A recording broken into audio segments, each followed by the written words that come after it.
महिलाओं को आत्मनिर्भर और सशक्त बनाने के लिए मोदी सरकार के द्वारा लाई जा रही नारी शक्ति वंदन अधिनियम बिल के समर्थन में अलीगढ़ की ट्रिपल तलाक विक्टिम रेवोल्यूशन सोसाइटी से जुड़ी मुस्लिम महिलाएं प्रेस कॉन्फ्रेंस कर सरकार का आभार जता रही हैं।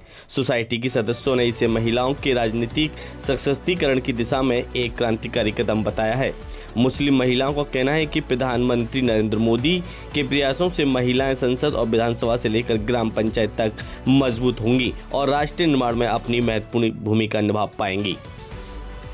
मैम, क्या नाम है आपका? प्रेस वार्ता करने का क्या है मुख्य उद्देश्य? मैं डॉक्टर सदफ फातिमा।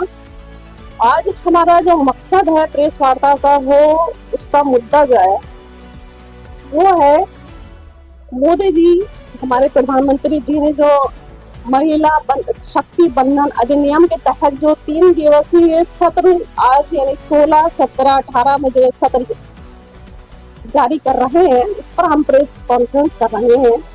और ये प्रेस कॉन्फ्रेंस ये जो अधिनियम जो इस सत्र में जारी किया जा रहा है, वो महिलाओं को सशक्तिकरण के लिए किया जा रहा है। यानी महिलाओं का इसमें 33% रिजर्वेशन का अधिनियम जारी किया जा रहा है।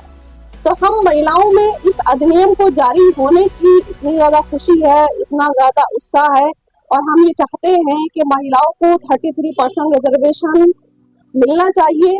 इससे महिलाओं में एक आत्मनिर्भरता पैदा होगी, आत्मविश्वास पैदा होगा, और मर्दों से कदम मिलाने की उनमें भी एक मतलब महिलाओं को आदमियों से कदम मिलाने का उनको भी अवसर प्राप्त होगा। क्योंकि अभी तक जो होता चला आया था, आदमी जो थे यानी पुरुष जो थे, महिलाओं को पुराने जमाने की महिला समझकर उनको दबाकर कुचल कर रखते थे, उनको आगे बढ़ने का उनको अवसर प्राप्त नहीं होता था। लेकिन इस अधिनियम के बनने से महिलाओं को यह अवसर प्राप्त होगा कि वो अपनी आवाज सदन तक पहुंचा सकती हैं। और कुछ महिलाएं ऐसी हैं जो अपनी परेशानियां, अपने दुख दर्द जो है किसी पुरुष के सामने नहीं कह सकती हैं। लेकिन जब महिलाएं राजनीति में आएंगी तो वो अपनी परेशानियों को महिलाओं के थ्रू ही वो समाज में आप महिलाओं की बात कर रही हैं कि मोदी जी ने ये सब किया है, वही अब SIR के जो फार्म भरे गए हैं जिसमें महिलाओं के सबसे ज्यादा वोट कटे हैं, पुरुषों के बहुत ज्यादा हैं, तो ऐसा क्यों महिलाओं को क्यों नहीं ध्यान दिया गया? महिलाओं के वोट इतने क्यों कट गए SIR में? इसमें मुझे ये लगता है कि महिलाओं का फिर वही है, क्योंकि महिलाएं जो है उनको पहले से ही उनको इतने इख्तियारात नहीं दिए गए हैं कि वो अपनी आवाज को आगे बढ़ाएं। उनमें इतना ज्यादा कॉन्फिडेंस है ही नहीं कि वो अपने लिए आवाज उठाएं। तो इसका मकसद यही होगा, जब उनको 33% रिजर्वेशन उनको मिल जाएगा तो पढ़ी लिखी महिलाएं आगे आएंगी। और जो इस तरह की कम पढ़ी लिखी महिलाएं हैं जो अपने हक के लिए आवाज नहीं उठा सकती हैं या अपनी परेशानियों को आगे नहीं ला सकती हैं, तो इस रिजर्वेशन बिल के पास होने से ये फायदा होगा कि जो पढ़ी लिखी महिलाएं हैं उनके पास इस तरह की महिलाएं जाएंगी, अपने परेशानियों को दूर कर पाएंगी। नाम राशिदा बी है और आज ये प्रेस कॉन्फ्रेंस हमने इसलिए रखी है कि माननीय प्रधानमंत्री जी संसद में एक बिल पास करने जा रहे हैं। अप्रैल मंथ में 16, 17 एंड 18 में उन्होंने जो प्राधिकरण, महिला शक्ति प्राधिकरण जो वो जारी करने जा रहे हैं कि 83% महिलाएं पॉलिटिक्स में होना जरूरी है।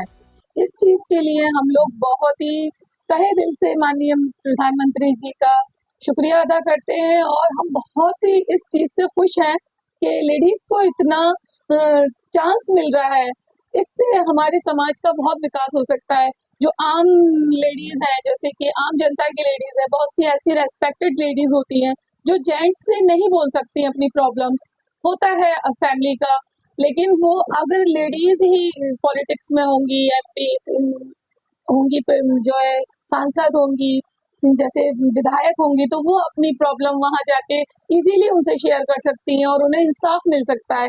आज समाज में लेडीज जितनी परेशान है, तो मैं कहती हूँ कि बहुत सी लेडीज इसी वजह से, अभी डॉक्टर साहब से एक क्वेश्चन हुआ था कि जो NCR में जो महिलाओं के वोट कटे हैं, वो रीजन ही यही है कि बहुत सी महिलाएं पढ़ी लिखी नहीं होती और वो अपने एविडेंस नहीं दे पाई और वो जेंट्स से ज्यादा बोल भी नहीं सकती, तो इसलिए उनके वोट कट गए। लेकिन अगर एक लेडीज ही आपको वो बताएंगी कि मेरे पास ये मतलब डॉक्यूमेंट्स नहीं है। तो बहुत सी लेडीज ऐसी होती हैं। तो हमारी आम जनता की जो लेडीज है उनका विकास उनकी वजह से हो सकता है और नारी में एक कॉन्फिडेंस आएगा